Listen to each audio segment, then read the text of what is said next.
بسم اللہ الرحمن الرحیم۔ السلام علیکم ناظرین، بہت سے لوگ جاننا چاہ رہے تھے کہ جناب اس وقت کیا صورتحال ہے آزاد جموں کشمیر میں، جو بڑی تیزی سے ہم نے دیکھا کہ سردار تنویر الیاس سے 2021 میں ہی ان کی انٹری ہوتی ہے آزاد جموں کشمیر کی حکومت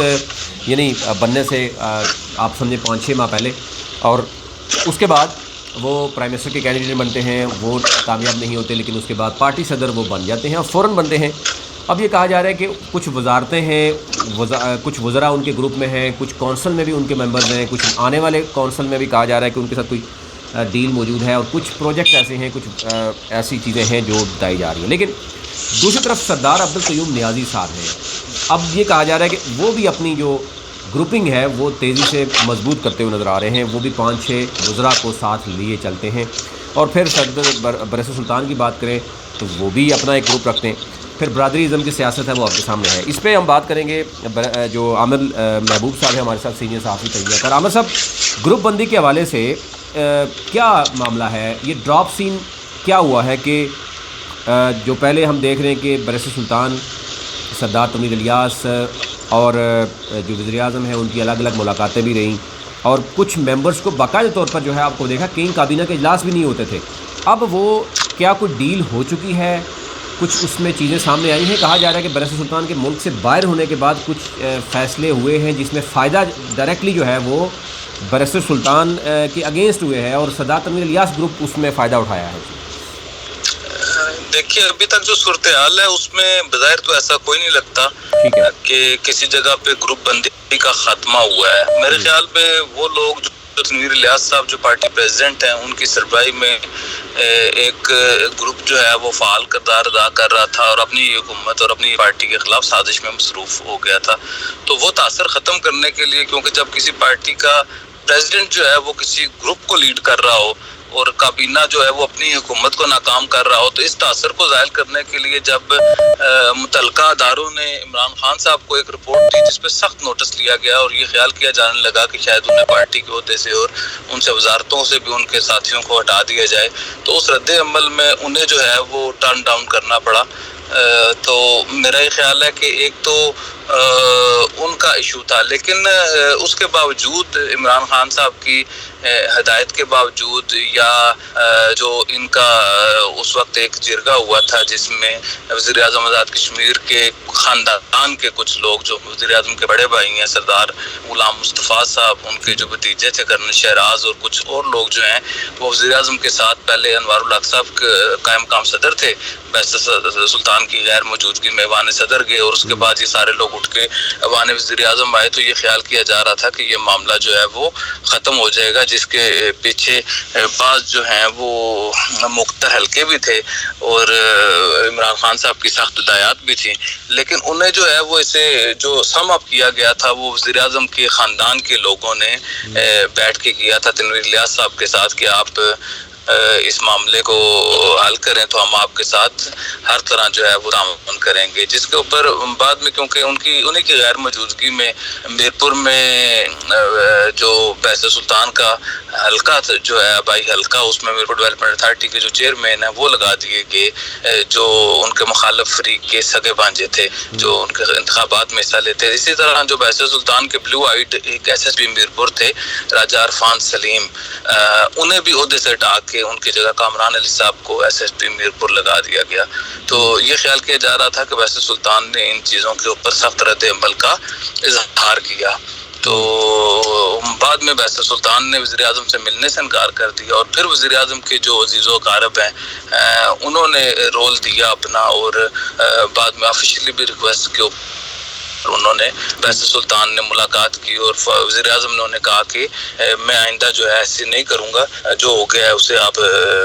درگزر کریں۔ تو یہ ایسی صورتحال ہے مسلسل آزاد کشمیر میں کہ یہ لوگ حکومت کو موقع بھی دے رہے ہیں اور اپنی پارٹی کو جو ہے وہ منظم بھی کر رہے ہیں۔ ابھی جو ہے تنویر الیاس صاحب جو ہیں وہ مسلسل اپنے گروپ کو کیری کیے ہوئے ہیں، اور بیس سلطان محمود چوئی صاحب بھی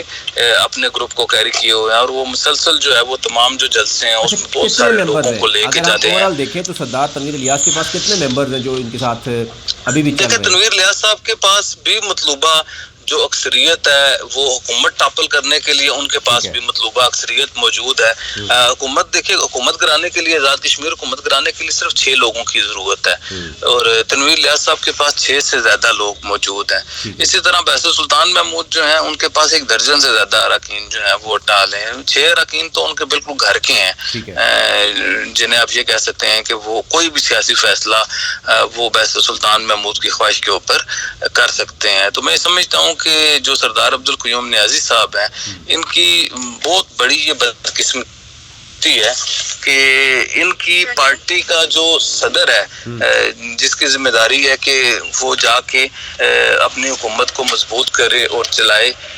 وہ ان کے خلاف سازش میں شریک ہیں اور مسلسل جو ہیں وہ سازش کیے ہوئے ہیں. اسی طرح جو صدر ریاست ہیں جن کا اپنا آئینی کردار بھی ہے، وہ پارٹی کے سابق صدر بھی ہیں اور ان کا اپنا جو ہے وہ بڑا ہی کیپٹل ون ٹی وی کی ویڈیوز دیکھنے کے لیے آج ہی چینل سبسکرائب کیجیے، بیل آئیکن کو ضرور کلک کیجیے، ہمارا فیس بک پیج لائک اور فالو کیجیے تاکہ ہماری ہر نئی ویڈیو بر وقت آپ تک پہنچ سکے. شکریہ. ہونا چاہیے تھا، جو کردار انہیں وہ کرنا چاہیے تھا، ادا کرنا چاہیے تھا، انہوں نے وہ کردار ادا نہیں کیا، بلکہ وہ بھی جو ہے وہ سازش میں شریک ہو گئے ہیں اپنی ہی حکومت کے خلاف. تو وہ بھی 1 درجن سے زیادہ اراکین لے کے حکومت کے خلاف سازش میں شریک ہیں. تو میں سمجھتا ہوں اس حوالے سے فاروق عبدالقیوم نیازی صاحب کی جو حکومت ہے اس کی بڑی ہی بدقسمتی ہے کہ ان کے خلاف اپنے ہی سازش میں سرگرم عمل ہیں. اور بالکل میں آپ کو بتاؤں کہ یہ دونوں گروپ، کیونکہ تنویر الیاس صاحب کی کچھ ایسے مسائل ہیں، کیونکہ وہ بڑی کاروباری شخصیت ہیں، ان کا فائنینشیل انٹرسٹ بہت زیادہ ہے، اس وجہ سے وہ کسی حکومت کے خلاف بغاوت کا تصور نہیں کر سکتے. ادروائز وہ بھی بڑے تنگ ہیں، کیوں بیضو سلطان محمود کیونکہ سیاسی بیک گراؤنڈ کے حامل آدمی ہیں تو وہ بھی بالکل انتظار کیے ہوئے ہیں. اور میں سمجھتا ہوں کہ بالکل ایک جو ہے فعال گروپ جو ہے وہ موجود ہے اس وقت. ابھی تک جو ہے قیوم نیازی صاحب کو پارلیمان کے اندر بالکل جو ہے وہ ان کی حمایت حاصل نہیں ہے. ایک جو ہے دیوان علی خان چغتائی صاحب، وہ بظاہر قیوم نیازی صاحب کے ساتھ تھے، لیکن وہ بھی ان کی خواہش تھی اس وقت فہیم عباسی صاحب کو چیئرمین صاحب بیورو لگایا جائے. تو وہ چیئرمین صاحب بیورو فہیم عباسی صاحب کے لگنے کی راہ میں کوئی رکاوٹ ہے، شاید وہ بھی تھوڑے بہت تھے ناراض ہیں. تو میں سمجھتا ہوں کہ عبدالقیوم نیازی صاحب کے ساتھ اس وقت کوئی لوگ نہیں ہیں، اور نہ ہی بدقسمتی سے عمران خان صاحب کے ساتھ کوئی لوگ آزاد کشمیر میں جو تحریک انصاف ہے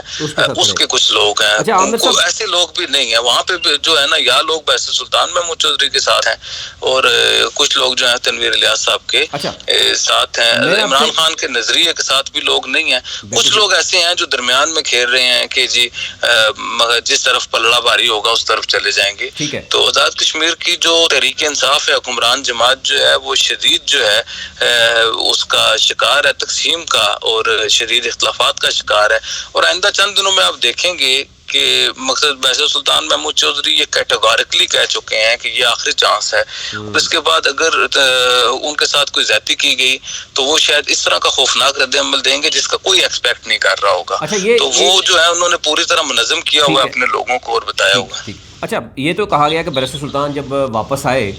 جب وہ باہر تھے تو ان کی غیر موجودگی میں ان کے شہر میرپور میں ہی 3-4 بڑی تبدیلیاں سامنے آئی. پھر وہ واپس آئے، انہوں نے یہ شکایت وزیر اعظم عمران خان سے بھی کی.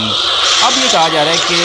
کیا واقعی یہ سوال اٹھ رہا ہے کہ بیضو سلطان جو ہے وہ مشاورت کے بغیر، کیونکہ ظاہر ہے وہ کابینہ میں اس طرح نہیں ہے، مشاورت کے بغیر اعلانات کرتے ہیں، عوام کو بیوقوف بنانے کی کوشش کرتے ہیں، جو کہ حکومت نہیں کرنا چاہ رہی. اس پہ کتنی صداقت ہے؟ دیکھیے، ایک تو یہ بات ہے کہ سیاست میں جو ہے وہ بیوقوف ہی بنایا جاتا ہے. عوام کو جو اچھا بیوقوف بنا لیتا ہے وہی اچھا سیاستدان ہوتا ہے. باقی جہاں تک بیضو سلطان محمود چودھری کی بات ہے تو وہ کوئی ایسے اعلانات نہیں کر رہے جو اعلانات جو ہے وہ امپلیمنٹیبل نہیں ہے. ان کے اعلانات کے پیچھے جو ہے ان کے پاس بہت بڑی پارلیمانی طاقت ہے. ان کا صاحبزادہ، ان کا بھائی، ان کے قریبی عزیزہ اور 5-6 ایسے ممبران ہیں جو ان کے فیملی ممبر ہیں، وہ کابینہ کے اندر موجود ہیں. تو ایک تو یہ بات ہے کہ وہ ان محکموں سے متعلق اعلانات کر رہے ہیں جو ان کے لیے امپلیمنٹ کروانا کوئی مشکل نہیں ہوگا. اس کے علاوہ صدر آزاد کشمیر کے جو ہیں بہت سارے ثوابدیدی فنڈز بھی ہوتے ہیں اور بہت سارے اختیارات بھی ہوتے ہیں، تو وہ میرے خیال میں اس طرف کر رہے ہیں. اور بات جو ہے وہ قومی ایشوز پہ بات کرتے ہیں، جیسے